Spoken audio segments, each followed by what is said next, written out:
Welcome to Vintage Coin Op Restorations and our latest project. Here we have International Mutoscope's 1955 KO Champ. This has been a complete restoration, top to bottom, cosmetic and mechanical, and we did a little extra. If you're familiar with this machine, everything you see that is metal here was just aluminum, but we went to the extra step and we had it all plated.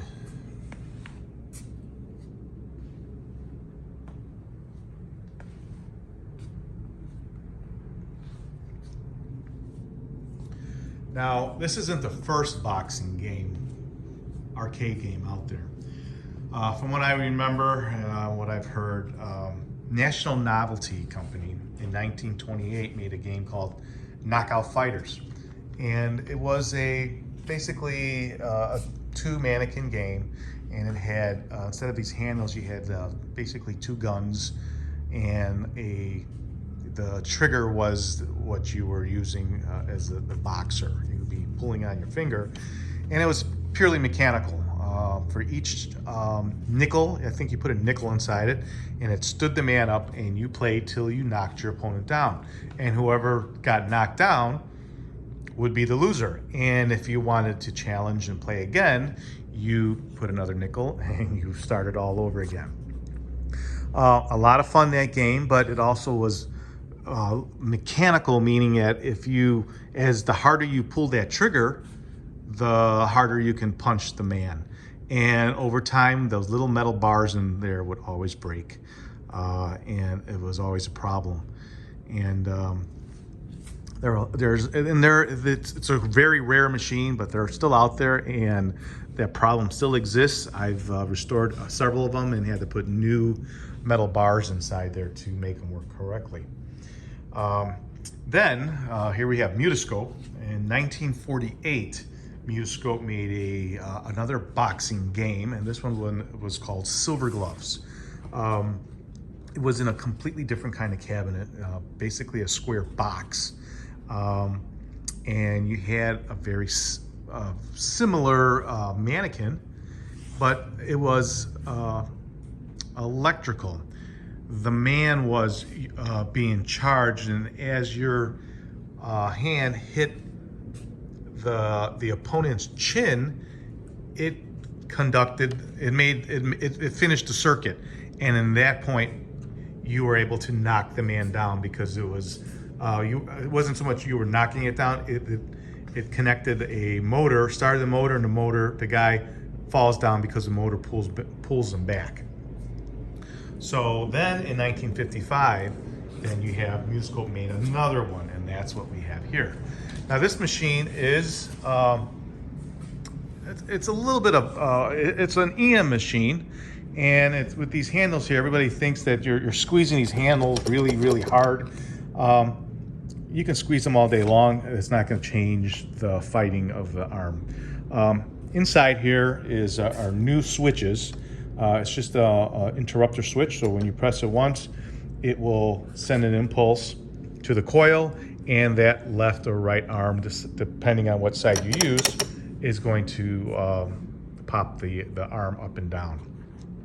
What are you doing? If you look really close, you are hitting right under the guy's chin. They're right there. You are hitting underneath his chin to close his mouth, and inside the mannequin here, there is a brass contact, and as you hit the chin up, you're making contact, and at that point, it sends an impulse to a coil, which allows the man to fall back. But when he does fall back, you are mechanically pushing him back up through this handle. And you do that every single time he falls down. Mutoscope made two versions of this machine. The first version was for 5 cents. You played until the mannequin fell down. That first time, when that happened, game was over. Kind of fun. You probably have to, then you'd be spending more money, put another nickel in there. But I guess they wanted to have more people play it. So they went to 10 cents. but you can have multiple knockdowns in this game. So what you have to do is basically count how many times you knock down your opponent, and then he would also do the same to you. So when you're all said and done, you will know, who the winner is. Different than most games at the time that were in the arcades. A lot of them, like I always say, pinball machines, they were all about money. They were gambling devices. This could also be a gambling device, because if you can say, hey, I'm gonna, I bet you a quarter or nickel or whatever it is that I'm gonna beat you, you could do it with your opponent. But a clerk is not involved with this game, where you can knock so many points down and then double check to see, how many. There are no score reels on here. So a clerk would really not get involved in here, and there are really no payout out in this machine. So it's purely a arcade attraction. So, like I said, everything has been redone on this machine. It's absolutely beautiful. If you know my machines, usually I do like them this way, though they are high glossed machines. Again, they were never meant to be high gloss finish. So this one, we ended up just leaving it at satin to have more of the original finish when it came out of the factory.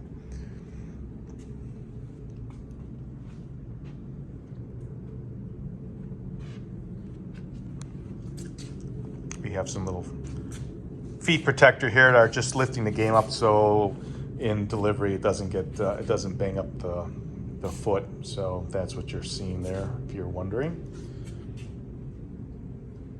Now, yes, we not only did we chrome plate them in, we also dressed them up a little bit too. As you can see, the opponents have, blue and white and red and orange striped shirts. And my favorite is the referee. He looks pretty good. Got a little bow shirt, which is appropriate for the time. The original guy's painted green. Why green? I have no idea, but it just didn't do anything. So we did do a little change. And one of the coolest things that we did is we added a little feature. And that feature is a audio card. And when you start the game up, which I'll do in a moment, you're gonna hear for yourself. So something that can be just unplugged and you won't hear it, but just a really, really neat addition that my client kind of threw out at me, and I think we both loved it and we rolled with it. So here you go. So when you put your dime in on either side, you have a coin mech on either side, doesn't matter. But when you put it in, you're gonna have to it doesn't matter which person, one of you guys have to actually push this button in to activate the boxers, and that's what we're gonna do. So here we go. Until I push the button, when I do it, now my men are activated.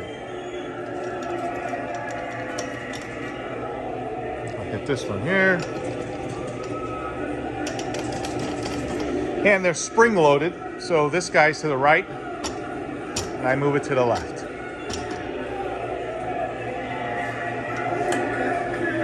Now, the guy in the red shorts, he's also connected to the referee. So as you move this one, your referee kind of moves, so it gives you that look that the referee is following the action.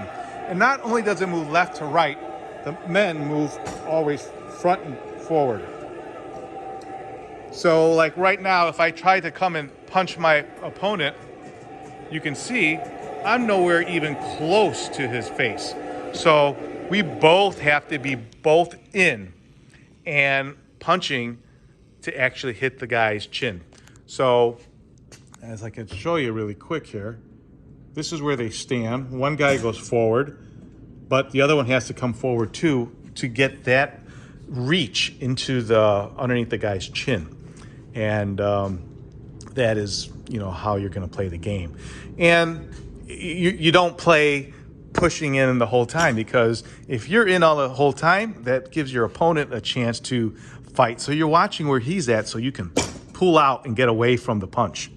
So it definitely had a lot of skill. It's a lot of fun. It's just a fun novelty game.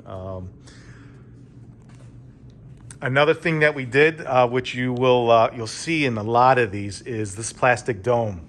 The plastic dome is rare as you can get because most of them are always cracked, and the cracks are usually huge from one side to the other.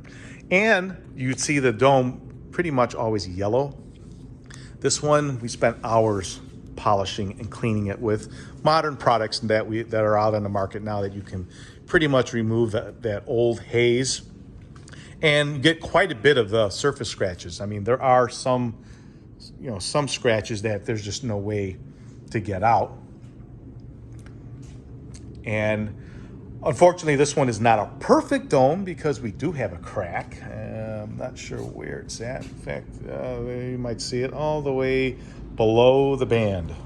So, and there might be, well, yeah, this is the worst of it. This one's just coming just about a ½ inch up here. But usually you see these things completely destroyed, people making their own tops. At this point, I do not know anyone who has made a reproduction dome. So, and I certainly don't want to try it because it'd be very difficult and a lot of attempts, I'm sure. But I'm happy to say that this is an original and we brought it back to life because it just looks fantastic right now. Well, let's see what we did to the inside. Let me come around. Open the door. Make sure you hold it with your two hands and pull straight up.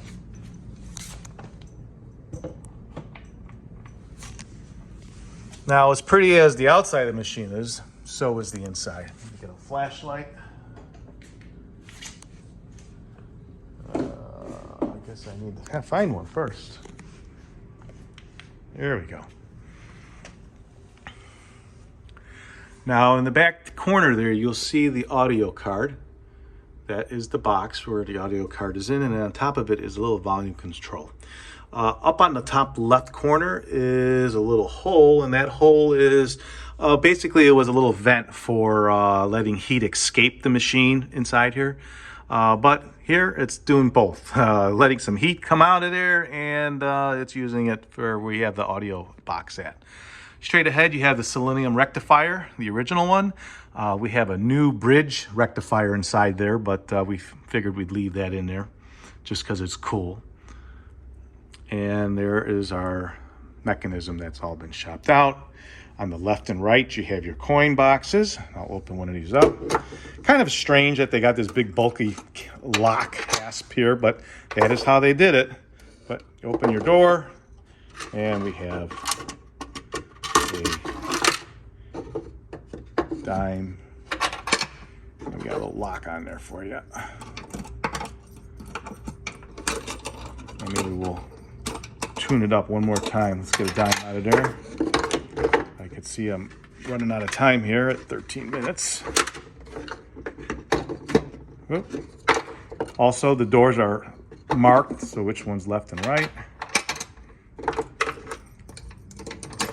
And I can plug this, tune it up. Ladies and gentlemen, let's get ready to rumble! Up on top is your volume control. Very cool.